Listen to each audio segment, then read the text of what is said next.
up with a tremendous kickoff return. That guy's going to be a really, really special player. I know you didn't get to see much of him in spring because he was banged up. That guy's got a chance to be a really special player. You saw young Brian Burns come on, make sacks and rush the passer. You saw Carlos Becker get the last pick of the game as a true freshman. You saw Matthew Thomas starting really and playing like because he'd set out so long, and really the second half of the season, the way he played, had 15 tackles in the game, 2 big stops down. I thought one of the key plays of the whole football game was after we fumbled the punt, for they didn't get to go in, and Matthew shot through and made the play and held him to a field goal. I mean, you saw so many young players that emerged in a big game. And you don't always see that. You know, usually it's your upper class, which they played outstanding, don't get me wrong, but there were so many guys that the potential to be the great player was starting to shine through. And when you can get that, their production starts to equal their talent, and that takes time. People, we always say, well, that guy's talented, that guy's this. But, and to get your production to equal your talent, just like anytime you do in business. You got a young worker who's talented, it takes a while for him to figure things out. You know what I mean? It's just part of a growth process. But that's the thing that probably excited me the most about that game. Derek Nottie, Josh Sweat, all those young guys, the productivity they had started equaling their talent. And that's what we got to keep going throughout this spring and going into next year. You may remember that Michigan was the number 1 defense in the country. We put 33 points on that team, and they were 21 of their 22 starters were seniors. Oh, Coach. yeah. The oldest team in the country as far as experience. I haven't seen that in a long time. In today's football, because as soon as you get the level of player they had, generally when you're a 3-year guy, the junior, you're leaving. You're going to the NFL. To have 21 out of 22 starters, and by the way, the 22nd guy was Jabril Peppers, who left early. Was going to be a first-round draft pick. So I mean, it wasn't like he was a bad player, but I would die for that. I would die for that. But at the same time, when you get those talented guys, that's the way it goes. But that was because that's what you understand today. And the way today's ball is going, guys are very talented. And they're super talented when they're freshmen and sophomores, and you see it, and all of a sudden you'll see a couple knucklehead plays. And you know what that's called? It's called being a kid. That's part of it. And what's funny, when they're juniors and seniors and you start to see, where, all right, the production and the talent and everything, the maturity all comes together, that's when, you have those great players. And I give you an example one time. Of course, you always get asked, this guy compared to that guy in the past. And the guy asked me, he said, well, is Jameis Winston as good as Charlie Ward? Is Charlie Ward better than Jameis Winston? I said, you can't compare. Both of them are phenomenal. Two of the greatest players ever. I said, but think about something. The difference of today's ball compared to then. Jameis Winston left and went to the NFL at the same time Charlie Ward began to start his first game at Florida State. That kind of puts it in perspective when you really think about it. As a redshirt junior, Charlie started, that's when he started. Jameis was leaving. And not that Charlie couldn't have earlier, but that wasn't the way things were done back then. We sped things up so much. These kids were trying to make them mature, and that's the thing you get when you get those talented players. And that's what the thing in that game, again, the talent and the production started to match up for young guys. When that happens, I'm going to say this, it makes you as a coach, it makes you sleep a lot better. I promise you that.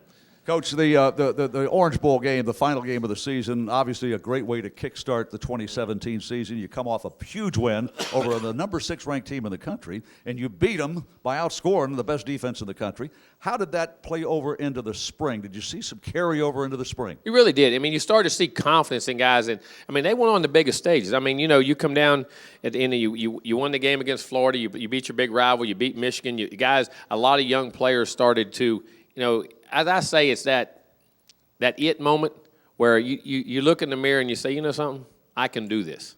I mean, we all do it in business. We all do it in our jobs. We do it in whatever we do. Even though we're scratching, clawing, and acting like we're going, I always say players are a lot like ducks. Ducks are smooth on top of the water. Underneath that water, them legs are going 1,000 miles an hour. Their minds and their bodies and wonder, they all act cool and they act like they're talented when they're young and they're being that way. But inside, they're going 1,000 miles an hour. They just don't want to show it to you. But then all of a sudden, you start to say, something? I really am this good. I really can do this. I understand what I'm doing. And that's when it starts to click, and that's what it goes. Nyquan Murray made the touchdown catch, but the guy that threw it was a redshirt freshman, Coach. How many bowl games have you gone into with a redshirt? Well, Jameis obviously was a redshirt. One of them. Okay, that was one of them. But a redshirt Not me. freshman. You don't do very many. That's why I said people don't realize the kind of year he had. You go back and think about it. He led us on five different game-winning drives that brought us back as a redshirt freshman. I mean, we're at Ole Miss, who we forget. Everybody says, this Alabama game is a big game, which it is. It's a huge game. We understand it's probably going to be the biggest opener in college football history. The first time either 1-2 or 1-3 or 2-3. We're going to be in the top 3 coming in. That's the first time that's ever happened in college football history. But we also played an Ole Miss team last year who was extremely talented. So they had a rash of injuries. If you forget about it, they were a top 10 team going in. And 2 weeks later, if you remember, they had Alabama down 24-6. And Alabama came back and beat them. And then after that, they had injuries and kind of just drifted away. But you're talking about a guy who brought us back in his very first game he ever started. He throws for over 400, not 300. He threw for 400 and brought us back from a 24-6, 20. Y'all remember it better than I do. I just know it was a bunch. And he brings us back to win. 28-6, Coach. It was 28-6. Okay, we're Gene, down 22 points. That was it's the largest one in school history. That's right. I remember that now. But you go in that. I mean, the Miami game, even the North Carolina game, which we eventually lost that game. You remember he took us on a 90-yard drive and scored with 34 seconds to go to win that game. Miami game, the Michigan game. And there's one more in there. I can't even think what it was. There was another one he brought us back in. But NC State, yes. I mean, NC State up there, which is always kind of a Florida State nemesis playing up there, that he throws the game-winning touchdown with 2 minutes to go, and then we hold him on defense. I mean, the kind of year he had. I mean, he's a tremendous player. This spring you saw a lot of growth in him, I thought, as far as things that sometimes you don't see outwardly. You say, is he throwing it better? But just the management, his calmness, his confidence to know that he can do it, and the way he controls his teammates, the way he controlled great days, he controlled bad days. You see a guy who's in control, and that's what's got me excited about him going in the future and in this next year. Redshirt sophomore DeAndre Francois. You got some youngsters you're bringing up behind him, Coach. What's life? We played through life after Jameis, when Jameis left and began his NFL career. What's it going to be like without Dalvin Cook in the backfield this year, Coach? Well, I mean, again, that's one of those iconic players that you get once a lifetime. But you go into spring game. Jacquez Patrick is a young guy who I thought was playing really well. Played real well in the spring game. He's 235 pounds. Run with power. I thought the spring game was excellent. I thought he had a very good spring. He is Ryan Green. You saw Ryan Green, and he had 6 carries for 42 yards in the game, averaged 7 yards. Ryan actually, people say that, well, this thing jumped on, boy, daggone. It woke up. Somebody's getting excited about the running backs, huh? But, he got going and is maybe as explosive. He may be as athletic and explosive as any player on our team. I mean, when you talk about if you went to a combine and you ran a 40 and all like everybody's enamored with today, the combine world, this guy is a tremendous athlete, and he's learning to put it together. I think he has a great chance to really contribute and play a lot this year. Amir Rasul, who you didn't see in the spring game because of the shoulder injury, which I wanted because I feel this guy's got a chance to be a really, really, really good player. You got to remember now, he's 211 pounds. He looks like he's 195. I mean, he's strong. And believe this or not, he's faster than Dalvin is. I mean, he is a dynamic. I mean, he can run. He's powerful, can catch it, can roll. I mean, and we got the surgery early at the end of last year because I said I want this guy ready by when spring's over with, so he's full recovered going into the fall camp. I think he's got a chance. There's a little guy, Cam Akers, who's got a chance to be a really good player. I know everybody's excited about him, but there's some guys ahead of this guy now. But Cam is a guy who, in a day and time when it's about me, it's the me world, and these young guys are, how is it the world centers around them. This guy come in here is highly recruited as anybody we've ever had, fit right in from day one. Kids loved him, players loved him because he did one thing, kept his mouth shut and went to work. Went to class, did what he's supposed to do, went to work, had a great attitude, and when he got on the field and he got the ball, after about the 5th time they got it, they said, oh, this guy's pretty good now. I mean, and he didn't say. I mean, he just competed, but he has hands. He's got a chance to be a really great player for us, I think. Jonathan Vickers is a guy who he got our most improved player on offense this spring. He's up to about 237 pounds. He's going to play fullback, and he's going to play he can play a running back. He is probably be the most talented fullback we've had as far as athleticism since I've been there. Can catch it, can run. Now he's learning to play. There's another guy in the old school ways, a redshirt junior. Oh, my Lord, we should throw him away. He hadn't done anything, right? I mean, by today's standards, if you're a sophomore and you're not All-American, it's a bust, and you're going to go recruit somebody else. This guy has worked his tail off. He's going to be a really, really solid player, and I think has a chance to play in the league as a fullback, one-back, big-back guy in time. And then Neighbors at fullback too. So, I mean, do you ever replace – I mean, but, as you said in Florida State history, who was the next Dion? There was a guy jumped up named Leroy Butler. And how's Leroy Butler play? Then there was another guy named Terrell Buckley. Then there was a linebacker named Marvin Jones. What's Marvin? Well, there was a guy named Derek Brooks. And then there was these running backs. You had Sammy Smith. You had Dexter Carter. Then there was a guy named Warwick Dunn that jumped in there. He didn't do too bad. You know what I mean? And then you had the quarterbacks. You had Charlie. Who's going to be the next Charlie? And then Chris Winkie come along at times. And then you had Peter Warwick. And then there's Duke. I mean, there were so many guys. And you never replaced. You remember those guys. But also those guys left a standard and a legacy that guys measure themselves against. I mean, who ever thought you'd break all Warwick Dunn's records and do it in 3 years? That's what happens. You keep recruiting players and coaching players, and it's like in work. Your level of ball, your level of work, your level of expectancy, your level of greatness, it gets pushed. It doesn't mean that they were ever better than those guys in the past, in my opinion, because they would have never reached those goals if those guys hadn't pushed the bar that far. And that's what you got to keep doing. That's what we're trying to do here. Just keep recruiting those players. And the key to them is it's not their ability. It's their attitude, their intelligence, and the culture of trying to be a team player. Because you think about all the guys I just named, and that's just scratching the surface. Name me a bad team player. Name me a guy that wasn't team first over himself. And they create that culture, and that's what Dalvin was. Of all the things Dalvin was, tremendous team player. And like I say, you'll never replace him, but hopefully the standard he set will allow somebody to break his records so we can keep getting better. I think what Coach is saying is there will be life after Dalvin, but we will remember Dalvin Cook. 45 career touchdowns, a ton of 100-yard rushing games. Gene. 4,000 All right, yards. that's enough. That does make me sad now, Gene. I ain't saying it don't make me sad. There will be life after Dalvin Cook. That's all right now. Coach, in the spring, you get a lot of hard work in there, and you're looking for attitude? You're looking for determination. You're looking for team. You're looking for communication. What did you see in the spring that you really liked? The first thing I told him, at the end of the day, I wanted our toughness. I mean, mental and physical. And in today's game, which we know the injuries and how things go, concussions and things, it's hard to practice at the level you really got to practice at. Because I'm going to tell you something. I can't figure out a way to play football soft. I can't figure out a way to play this game and abide by some of these things. At the end of the day, you got to suck it up and play. It's a hard, physical, demanding game. It is a violent, physical game. That's why we love it at the end of the day. Now, we're going to be safe. You coach them well. You do things. So our first goal in spring, because at the end of the day, I truly believe this, toughest team wins. I don't care what you say. Mentally and physically, toughest team wins. I don't care if it's basketball. Toughest team wins. Mental toughness, physical toughness. Babe, I don't care what you say. And you have to develop it. That was the first thing we went after. And then the second thing was accountability and ownership. Listen, you did it. We didn't meet in individual groups a lot. We met as team.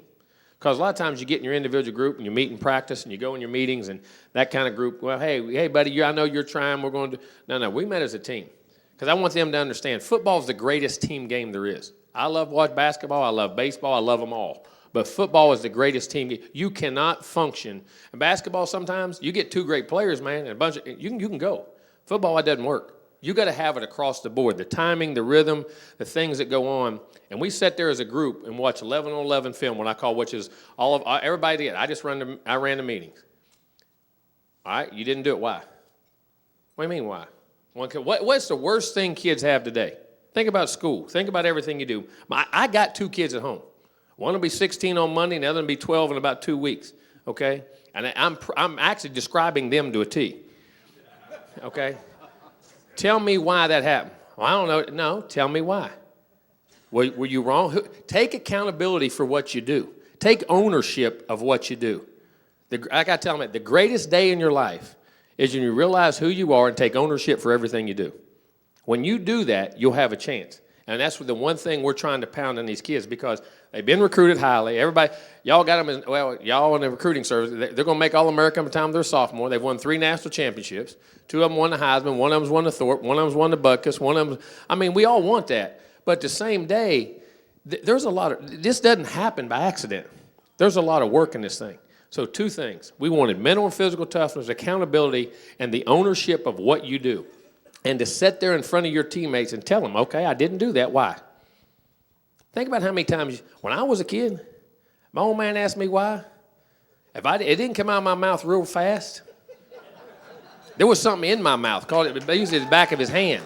And that just didn't happen. It's a different day and time. Teachers can't touch a kid in school. They can't do anything to them. You know what I mean? And I was, as I told him, I was hell on him in the spring. But at the same time, there's no easy way to get down 30, at the end of a game and you're going to drive. Why do you do it? Not because you want to, because you train to.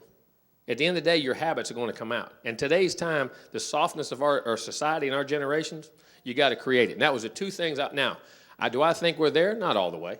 But do I think we improved greatly? Yes, especially the last 5 to 6 practices, it started to sink in. Because when you get about 45 minutes in practice and they're all tired, and you're saying go, go, go, and it doesn't change. When you start practice over, it kind of makes it happen like that way. Okay, good. Like I tell, and there's an old adage, and I mean this. I'm getting off on a tangent a little bit, but I believe it's about today's teams. I don't know if everybody's ever seen that. There's a write. I don't know if it's a write-ups guy wrote a thing about home plate. It's 17 inches wide. Guess what? When you're in little league or minor league. That's what we had, minor league, little, I don't know what it all is now. To throw a strike, the plate was 17 inches wide in minor league.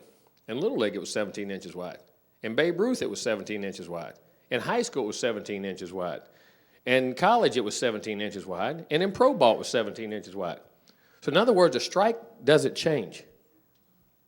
I'm not changing. If you don't like it, don't play here. Don't play here. If you don't want to compete, you don't. DeMarcus Walker said, if you don't love football, don't come to Florida State. If you don't love it. Because it's too hard. We're not interested in participating. We're not interested. Now, we may not win every game, but we're going to practice and prepare like it. And then today's time, and even I don't care how talented you are, we're not in the combine world. The combine does not win football games. They have no pads on in the combine. Okay, and then we get enamored with it. He can ride, that's great. Put pads on and see how he plays. But that was our goal, and that's kind of what we're trying to pound and preach and hold accountable. And they didn't like me a bunch. I said, that's good. I don't care. That's not your problem. But at the end of the day, you've got to be successful. And our whole message, the whole spring, was that. You're going to do it because a strike is a strike. If it's 18 inches, it's not a strike. I didn't make the rules. I didn't set how you win. The people ahead of me did. And when it changes, I'll change. And then our staff will change. And our staff did a tremendous job of that in the spring, too, of holding them accountable. Now, that's our goal, and that's where we want to be because I love winning Orange Bowls. I'd rather win national championships. Say hallelujah, huh? You like championships, don't you? Coach, let me ask you this. We lose Dalvin Cook. How great was it to see that guy wear number 3 in spring practice, healthy, Derwin James, probably the key guy on our defense this year. It was. I mean, people have no idea when you lost him last year, but at the same time, that's ball. And we weren't playing like we need to play, and we have to keep guys to play at that level.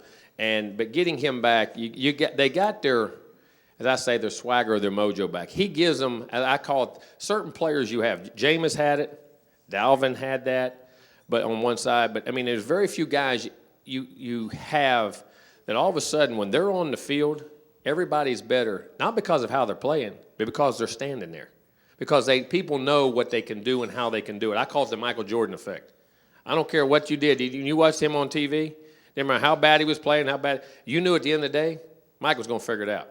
Now, I love LeBron, Kobe, and all them guys. They ain't Mike. Ain't even close. Don't even get me into that. But don't even get me in close into that. They're all great. But at the same time, there's a swagger and a confidence that came with it. And that's what Derwin brings to him. And then, of course, when he starts playing, which after about 2 or 3 practices, man, you really saw that guy come back. He's got ball skills. He can tackle. He can play nickel. He can play dime. He can rush the passer. He can play in the back end. And I'm going to tell you, people, as much as he rushes the passer, as much as he plays like a linebacker, What you don't realize about him, the best thing he does, in my opinion, is roam center field. I mean, his ball skills and ability to chase the ball as an over-the-top safety is about as good as I've been around maybe ever. And and the best thing about him, too, people say, well, you can move him every round. Well, you can move a lot of people physically, but can you move them mentally? This guy can learn. He is a highly, highly, highly intelligent person. One of the smartest players I've ever coached, him and James and a couple other guys, some of the smartest guys I've ever been around to be able, okay, you're going to play right here. Not just play it, but understand how to play it, have instincts and figure it out. He is a very, very special player. He really is. That's Derwin James, number 3, and if he's on everybody's All-American list going into the season. Coach, let me ask you a question about senior leadership. You had 18 seniors in spring, 18 senior scholarship players. And one of those guys, last year, DeMarcus Walker, a 4-year senior.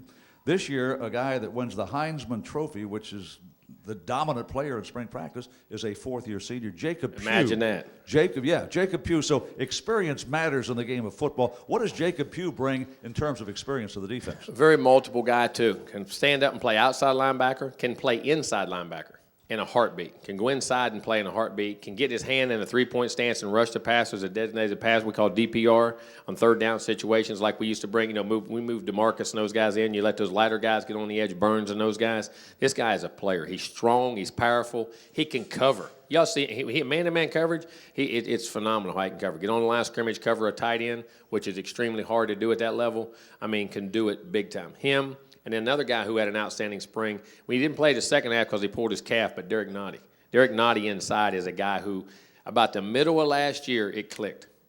And all of a sudden, didn't that defense change? Mm-hmm. I'm going to tell you, when it changes inside, when you're strong in the center, interiorly, I mean, it's like baseball. Shortstop, catcher, second base, center field, if you're strong, you're going to be good. Same thing there. When that guy there can take on 2 blockers, 3 blockers, wasn't it amazing how the linebackers played better? I mean, this guy is probably a 750-pound squatter, probably more than that. We just stop him. I mean, before he hurts himself. He's a 550-pound bench guy. I mean, he's strong, he's powerful. But he was a guy who never played. He came from overseas, his family. He never played football growing up. He did a little. And all of a sudden, he was like sometimes in his first year or two, so naive to things, just how he did it. And it clicked in about the middle of last year, and all that power and experience started playing, and he changed. He is doing a tremendous job. Roderick Hoskins is doing a great job at linebacker. Matthew, you saw how he came on at the second half there. Those guys all up. Josh Sweat's a guy who's really buying in. Now, people see Sweat. Now, everybody thinks pass rusher. Josh, pound for pound, may be the strongest guy on his team, even over Derek Nottie. I mean, he can play leverage, strong, can hold the point, is a very, very strong and powerful guy. So, he's coming on. So there's a lot of those guys in that group, in my opinion. Trey Marshall, there's a guy I thought he played right there. Derwin was Derwin, but I'm going to tell you what, he wasn't far behind the way he was playing at safety. Very excited about him. So there's a lot of that senior leadership there, and a lot of guys been through a lot of battles and wars that feel very good about. Rookie of the year, the ACC, DeAndre Francois, Nyquan Murray, the game breaker, 2 catches, 2 touchdowns in the Orange Bowl. Offense looks pretty good to me, Coach, and the defense looked even better on the Garden Goal game. This spring, the defense looks solid. There's another guy I want to talk about there on offense. We talk about Murray. Tate's coming on. There's a guy, Keith Gavin, I think, has a chance to be he got hurt just ran a route and turned his ankle. And that wasn't, he was on air. But this guy's got a chance to be a really, really good guy. And I'm going to tell you, the unsung hero we have on this team that it's almost like sometimes I don't notice him because it's like the worker you don't worry about. When you give him a job, it's going to be taken care of. You don't have to talk about him, is Ryan Izzo at tight end. This guy is Ryan is you talk about a great, at the end of a 2-hour, one of those big practices, I'll often go down and get a workout in or something and just get a quick run. He's in there lifting for another half hour, 40 minutes.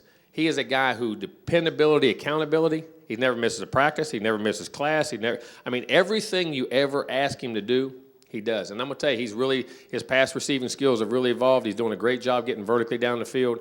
He has a chance to be a really, really good player. And then that young receiving group, that's going to be key. They're going to have to grow up and play and get us going. You like what you're hearing here in Panama City Beach tonight from head coach Jimbo Fisher? Coach, we open against Alabama in 141 days. We're on the clock, 141 days. We open in Atlanta. And the national championship game, Coach, is going to be played in Atlanta in early January of 2018. 2 years ago or 3 years ago, it was Dallas to Dallas.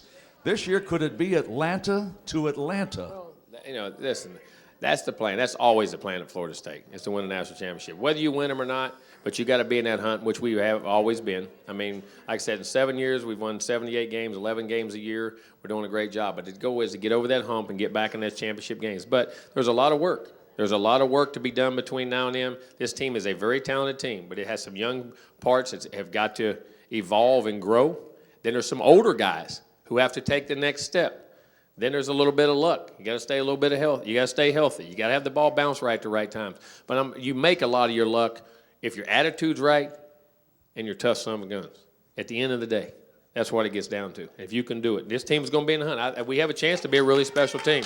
We really do. But same time, we got to go win it. You got to go play. And sitting here me saying it's not going to make it happen. We got to make it happen in practice and this summer. And this summer is going to be really crucial. The way we finished spring, I was excited. Now I just want to see how we got to have a great summer, and they know what's at stake, and they got to go play. Put me in, Coach. I'm ready to play. By golly, let's Gene. put total leather. Get this thing going. Gene, I ain't putting you in. Jimbo. I ain't putting you in, I don't Gene. want to wait 141 days. I want to go tomorrow. It's great seeing all great Seminole fans here tonight. This is one of the most active clubs in the Seminole Nation, Jimbo, and you can tell. I mean, there's not an empty seat in the house. Our fans here in Panama City Beach wanted to hear your comments on your football team, which is our football team. And Jimbo, before we leave tonight, there may be a question or two. What do you think? There is. I want to say something else first. To me, everybody says about Panama City to me is like the grassroots of Florida State. I really mean that. I think the heart and soul and the people here. Every year the same people here. Where was it late? Somebody said, I got more pictures with you than I even do my own husband. Where's she? Right there. She's here. They're here. People, but it's the same group every year that are here all the time. That are here all the time. And you come back and the loyalty and it's the same people and always contributing, always being here. But to me, when you think of Florida, I do. I think of the Panama City area and I think of this area about when you think about the kind of people that you're around and it exuberate who Florida State is. I really do. But we'll take some questions. Anybody have a question? Yes, sir.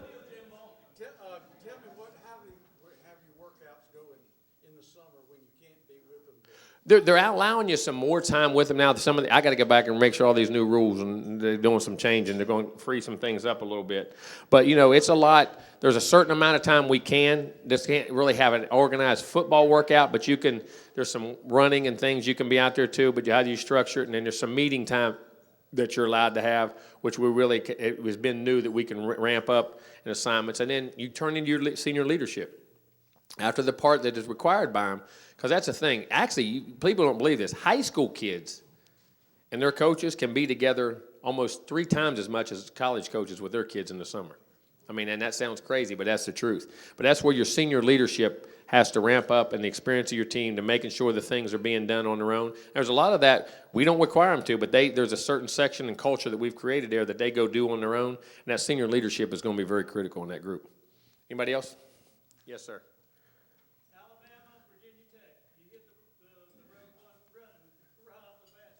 Well, we have. Think about last year. We had Ole Miss. The year before, a couple years ago, we had Oklahoma State. We opened up with Pitt there. We've done that quite a bit coming out. And I'm going to be honest with you about the Virginia Tech thing. I like it. I just wish it wasn't on a Monday night because now you got to turn around because we played. See, people don't realize that year you only have a one-off week. And when you play on a Monday, we played Notre Dame that same year. Notre Dame's on the schedule that year too. We go to Notre Dame in the middle of November. We go to Notre Dame in the middle of November that same year. And then our last 3 games will be Notre Dame, and I had Samford in there. And then we was going to play Florida because you want to have going into the Florida game because they'll have 2 weeks prepared for you. But now being on a Monday night, we have to move Samford back all the way to that Saturday. So we'll play Notre Dame, another conference game, and then go to Florida, which we haven't done in a while. But being in that way, I wish it was. But, you're going to open up in the season, open up the great ones. You'll find out where you're at. It can be great if you win it. It can be detrimental if you lose it as far as it doesn't destroy you, but it makes you be perfect the rest of the year. But you want to play a strong schedule. You want to be the best, you got to beat the best. That's what you got to do. Yeah, that Monday night game, Coach, is going to be our 8th appearance on Monday Night Football. Yeah, I know. They love us on that deal. They love Florida State. They love Florida State. Don't get me started on that. Don't get me started on that. I got ACC meetings coming up. I'll talk about that up there. Yes, sir.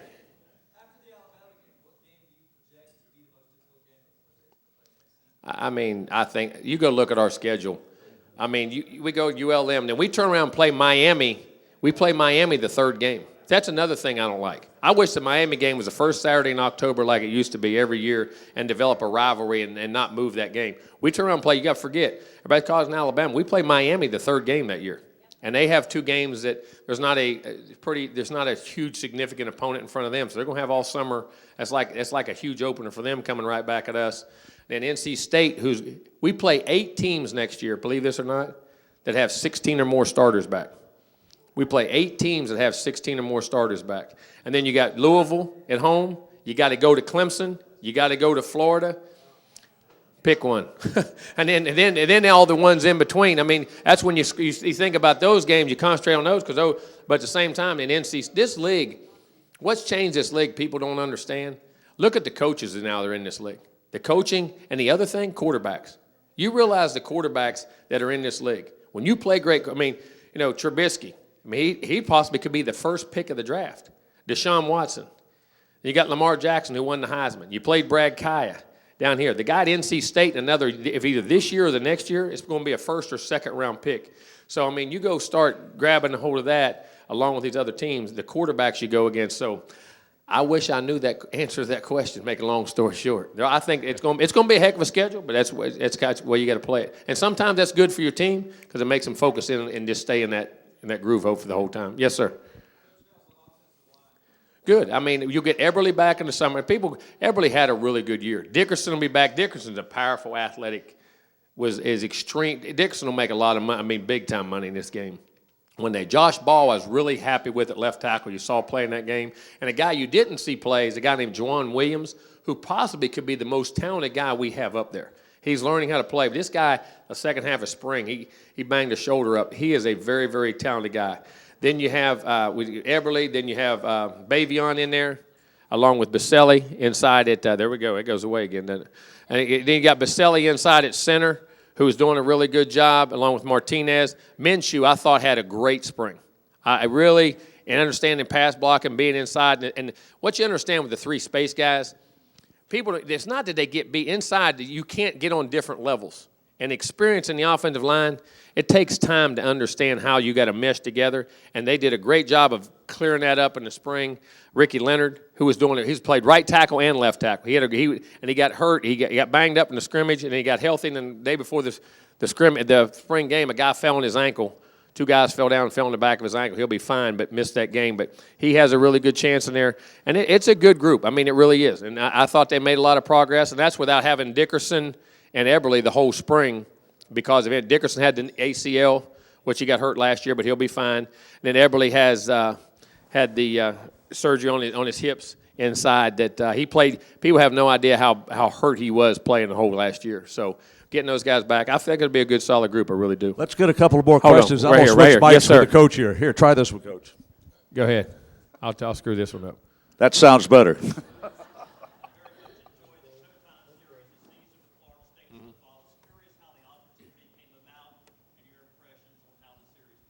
They wanted to do it 2 years ago, and they'd never done it, so I wasn't going to do it first. I am going to do it on somebody else first. I wasn't going to be the guinea pig.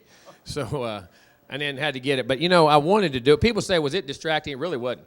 Because you have no idea how much ESPN and this, everything we do at Florida State, because it's so high profile, you got cameras in front of you, and in the meetings, everything they did. And I thought it was one of the greatest things we did. I wanted people to understand and see that these kids, everybody thinks that, I'm talented, these kids are spoiled, they get this, they get that. They're not human beings. They're not like the normal student. Well, I'm going to tell you what. I ask anybody, as a normal, go walk their shoes in a day. The demands of time and what they have to do and the levels of they have to do it, it's extremely. And what I wanted people to do was understand and get a real look at these kids of what they go through on a daily basis and how much it really means to them. I promise you this. There's not one guy on the field, and we all get mad at him, I do too, who makes a mistake on the field who did it on purpose. I promise you none of them do it on purpose. Now, they may not have prepared at the level they need to prepare at sometimes, but that's part of growing up. And I wanted you to see there's another side to this thing from the winning and losing and I say the war chants or the social media wars that we all go through and talk. Remember, they're still 18 to 22-year-old kids. Even though they have bodies that look crazy, When you take that helmet off, they're still baby-faced kids at 18 to 22 years old. And I wanted people to understand that. And then how we do things behind the scenes, how much the coaches and what goes on. And I thought it was a great thing. It's really benefited us in recruiting and the fans. It really has. It's been a good deal, and I think it is if you do it right and you handle it right, and our kids did. And we didn't ever feel it was a distraction. So I thought it was a great benefit to do it. Anybody else? Anybody? Yes, right over here, Coach. You're getting me. You're trying to get me fined again, aren't you? I did have that. I did have the biggest fine in the NCAA. I did have the biggest fine. I mean, my whole thing is I thought a couple we have to really define that rule. And then what's funny, will allow you to hit the quarterback late.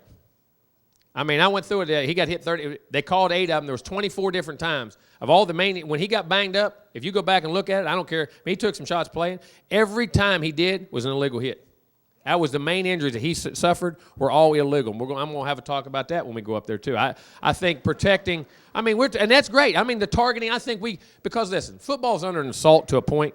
They're trying to make it safer. We have to do those things. And the referees don't screw it up on purpose. It is a hard call. But I thought, if you do it on the field and you call it, you're looking at it in the booth in slow motion, and some of them they come back with, I don't agree with. And then you got to remember, Trey Marshall will have to set the first half of Alabama. Now, Hawaii, you can carry it over year for year. I'm going to check on that. I mean, we'll have a battle about that, which is, it's ridiculous. I mean, what they do, but, and then got to protect the quarterback. That's the other thing I think it needs a lot of look, and because you're going to get guys that are, and it should be you can do that. Here's fine. You can punish the quarterback, get a 50-yard penalty. You get a hit in the head, which doesn't always do that to somebody, and he gets kicked out of the game. And it's more, he's more exposed than anybody out there. I just think we got to get it cleaned up. I think they're trying, but I think there's a lot more pressure, in my opinion, on the replay booth that should be there because they can clean it up, because they can actually put it in slow motion, see intentions, and see guys low. The one they called on Trey Marshall, 2 of them. I thought the one at Clemson, which was very critical in that game, people have no idea, especially with Derwin being out, that changed the whole dynamic. And the one at Michigan, I thought were ridiculous. I really did. I thought they were ridiculous. But, hey, they weren't going to agree with me, I promise. I think Frank has our last question right over here.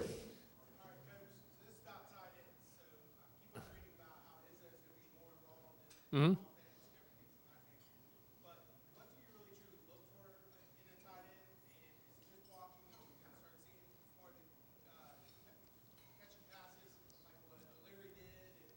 As their abilities go, first thing you got to do, what you want, ideally you have your perfect guys. But who you recruit doesn't always fit what their skills level is. Just because he plays it here, that's not maybe what he does. Or you may be more gifted at 3 wideout positions than you were when O'Leary was here, or something of that nature. You know what I'm saying? But his pass skills, and then how much protection you can get him out of. See, that's the other thing you think about. A tight end is a blocker like a back.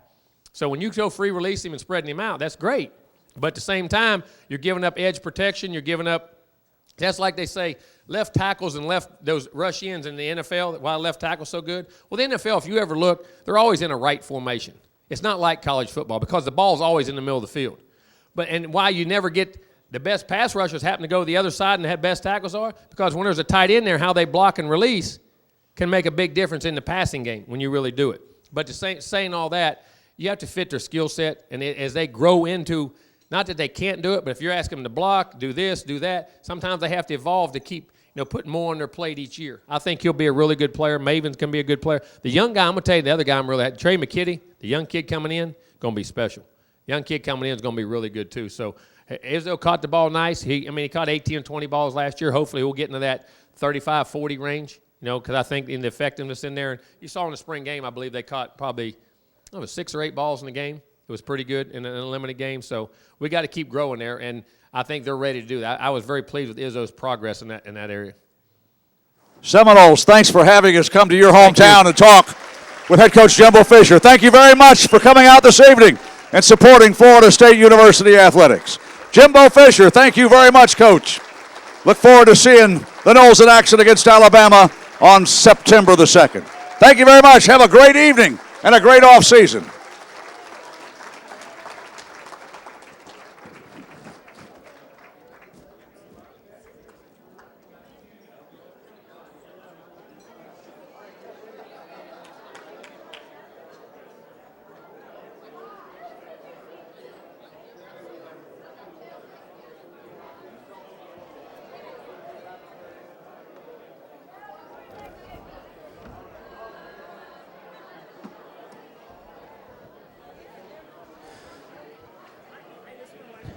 Okay, everyone. Don't forget, we still have the silent auction. We're going to give it about 15 minutes on the silent auction before we close that. And we'll do the live auction here in just a minute as well.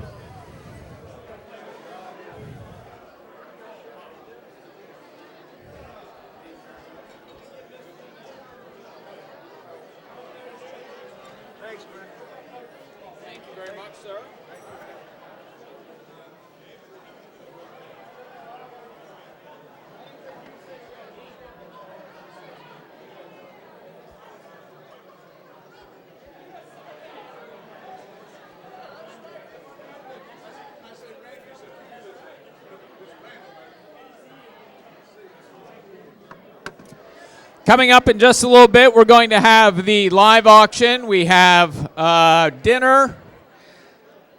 We have the dinner for 10 at your house, including wine with G. Foley's. We have tickets to the Alabama-Florida State game. And we also have tickets, season tickets to Florida State with a parking pass, Silver Chief parking pass. That's going to be coming up here in just a minute. In addition, the silent auction will close here in about 14 minutes. So get over there and check it out. Check out all the awesome items. We have lots of gift cards to places around the Panhandle. We have gift cards for Paradise Adventures. We have Grayton Beer. We have a lot of restaurants. So thank you very much.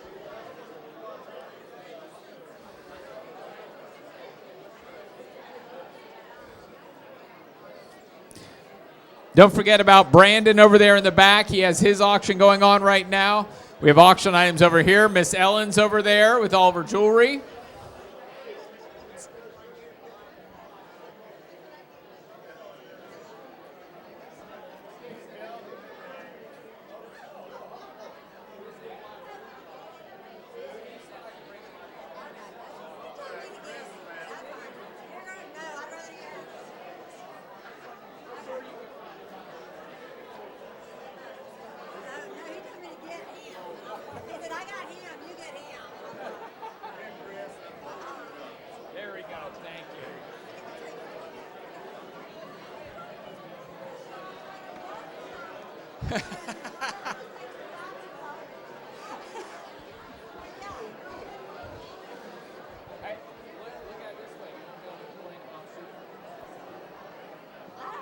Don't forget also about the 50-50 raffle.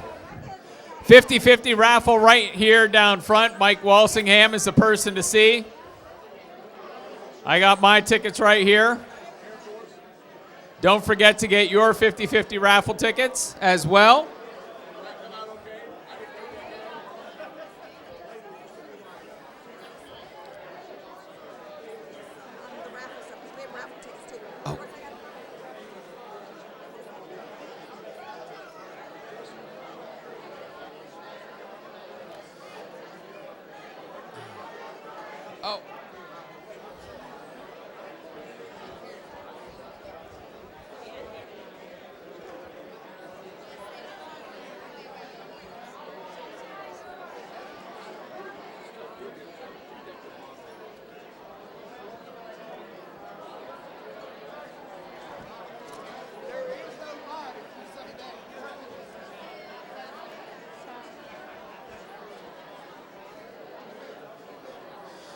So make sure, get your 50-50 raffle tickets.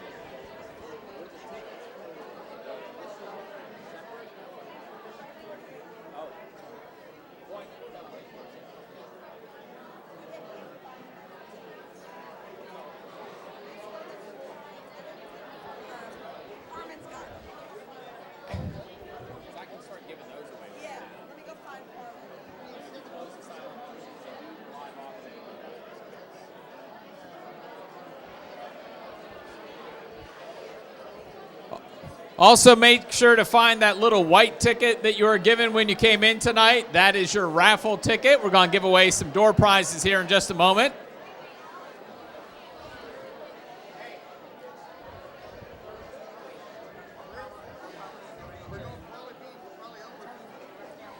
We're in the range of 1,000. So we're okay, guys. The 50-50 raffle. We're in the ballpark, not quite, of $1,000 to the winner. So that would be That would be almost $2,000 raised so far. So let's go ahead and push this over $1,000 to the winner of the 50-50. Come up here. Mike is the person to see with the championship raffle belt.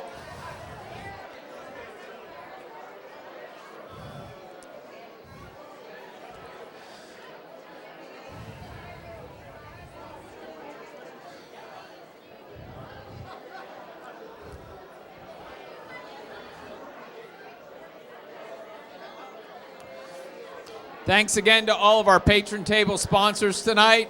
A lot of familiar faces.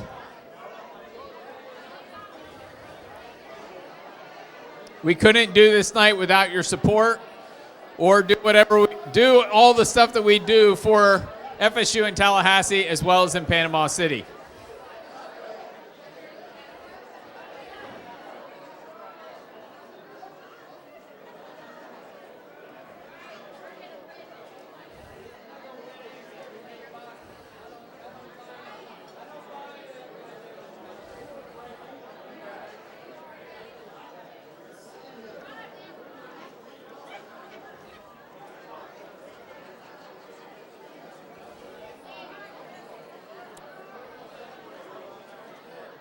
Okay.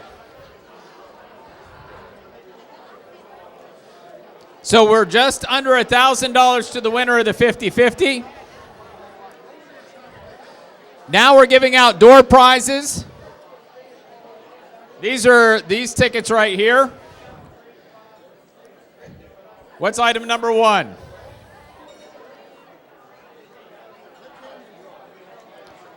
What's going on? You doing okay?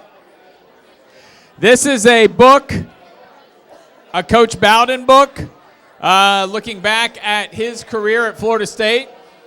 It's hermetically sealed, as Johnny Carson would say. And the winner of this is 625-253. 625-253. In the back.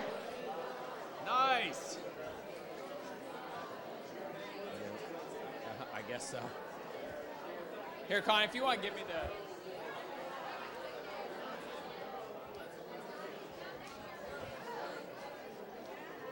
Cameron, what did you do? What did you do to it? Just bad joint, and what did you do when you did it? I just hit it like 10 times. Ah. Okay. The next winner is 625-385, and this is for a stadium bag and a